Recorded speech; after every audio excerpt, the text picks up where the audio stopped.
The idea of a self is one that can oftentimes be hard to fathom.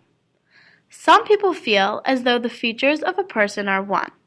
There is no agent responsible for your thoughts and actions. Meanwhile, others may think that there is a fixed self. There is, in fact, something or someone controlling your thoughts and actions. This particular idea was challenged by Buddha in the 6th century BC.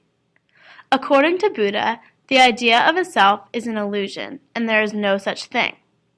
He believed that conscious thoughts appear and disappear without a so-called thinker behind it.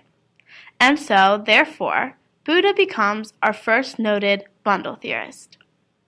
Philosopher Derek Parfit categorizes the people who think in these two different ways as bundle theorists and ego theorists. The ego theorists believe that there is a subject of experience, a continuous self, while the bundle theorists believe that there is no underlying self to your experiences. The self is nothing more than a bundle of experiences bound together by memory. Both the bundle theories and ego theories, along with consciousness in general, can be used as a way of describing cases of multiple personalities. Multiple personalities disorder, or dissociative identity disorder, is a mental disorder in which someone's behavior is controlled by two or more identities. In some cases, people who experience extremely traumatic childhood experiences will have their memories, emotions of the harmful actions, and the awareness of it completely removed from their consciousness, and they are alternated with a different personality, with different memories, emotions, and behaviors.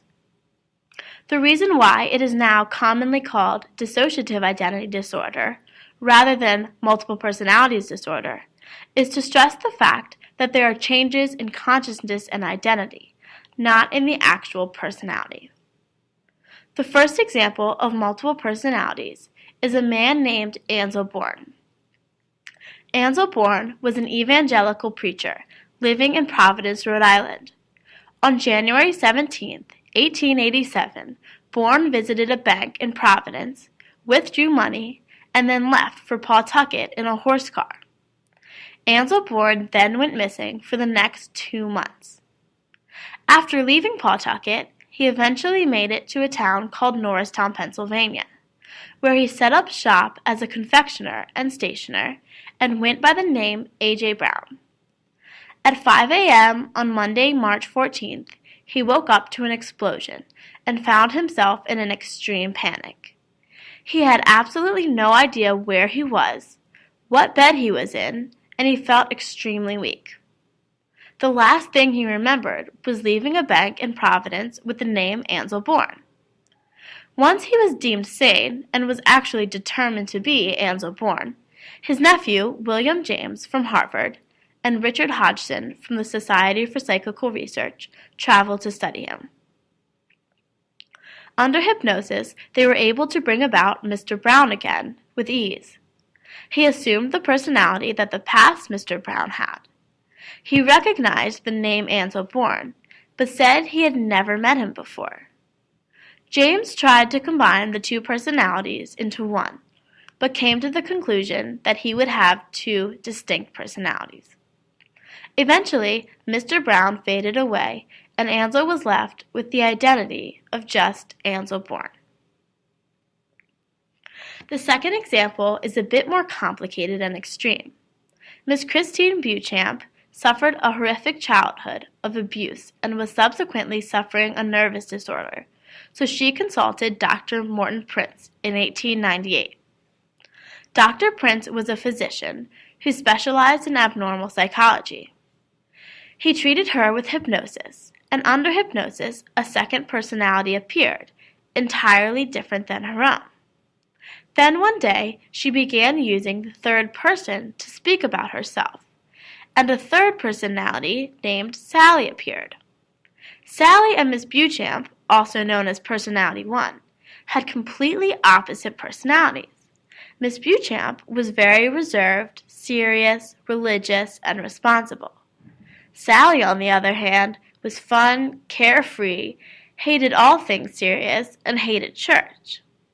Sally was completely aware of Miss Beauchamp, and when Sally was not in the flesh, she was conscious of all of Miss Beauchamp's thoughts, actions, and feelings. Sally developed a deep hatred for Miss Beauchamp. Sally would torment, annoy, and prank her. For example, one day, Sally drove far out into the country and then woke up Miss Beauchamp, who then had to find her way home, having absolutely no recollection of where she was. Another time, Miss Beauchamp was working on knitting a blanket for a friend, and after about a year's work, when it was almost complete, Sally decided to unravel the entire thing. At times, Sally was even able to produce hallucinations in Miss Beauchamp, when she was the one conscious. Miss Beauchamp had no recollection of Sally at all. Meanwhile, Sally was able to have her own thoughts, but also share Miss Beauchamp's thoughts. These two examples can relate to consciousness in many interesting ways. Ansel Bourne seemed to have an alternating consciousness. His consciousness alternated between Ansel Bourne and Mr. Brown. When Mr. Brown was the man conscious, Ansel would become subconscious, and vice versa. Miss Beauchamp, on the other hand, was a bit more complicated, and she was experiencing co-consciousness. Sally claims that while Miss Beauchamp was the conscious being, speaking and acting, she was still conscious. Therefore, there was coexisting consciousness. The case of Miss Beauchamp also brings about questions of the self. Prince thought that each personality present in Miss Beauchamp had their own stream of consciousness, but one self controlled the body. Some people may believe that any of the personalities could have been a self. Each personality seemed just as normal as the other, and interacted with the environment just as well. But Prince believed that in each person there is only one empirical self. Prince came to the conclusion that the real self was Miss Beauchamp. Miss Beauchamp is who she was born as and the person she was intended to be. He concluded that the different personalities were a dissociated group of conscious states and they had to die. He eventually was able to combine all the personalities into one, the real, original, or normal self, the self that was born and which she was intended by nature to be.